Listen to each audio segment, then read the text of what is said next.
ତାଙ୍କର ଅନୁଗ୍ରହ Paika only Bai grace. ମୁଁ ସେଟା ହିଁ ପ୍ରାର୍ଥନା କରେ। ଯୋଉ ପରିତ୍ରାଣ ମୁଁ ପାଇଲି,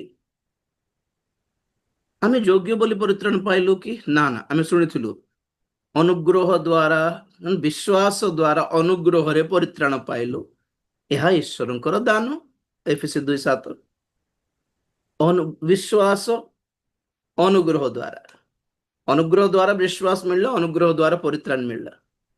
ଅନୁଗ୍ରହ ଦାତ ଆତ୍ମା, ପବିତ୍ର ଆତ୍ମା ବି ଅନୁଗ୍ରହ ଦ୍ୱାରା। ଅନୁଗ୍ରହର ବାକ୍ୟ ବି ଅନୁଗ୍ରହ ଦ୍ୱାରା ମିଳିଛି। ଅନୁଗ୍ରହ ଦାନ ଗୁଡ଼ିକ ଅନୁଗ୍ରହ ଦ୍ୱାରା ମିଳିଛି। ଏଭ୍ରିଥିଙ୍ଗ ଇଜ ରିଲେଟେଡ୍ ଟୁ ଅନୁଗ୍ରହ। ଏବେ ଯେ ଆମେ ଅନୁଗ୍ରହ ଯୁଗରେ ଅଛୁ ବୋଲି କହିବାର ରିଜନ କଣ? ମାନେ ଆମେ ଶୁଣିଥିବ ସୁସମାଚାର, ଅନୁଗ୍ରହର ସୁସମାଚାର, ଅନୁଗ୍ରହର ବାକ୍ୟ, ଅନୁଗ୍ରହର ଆତ୍ମା, ଅନୁଗ୍ରହର ଆକର।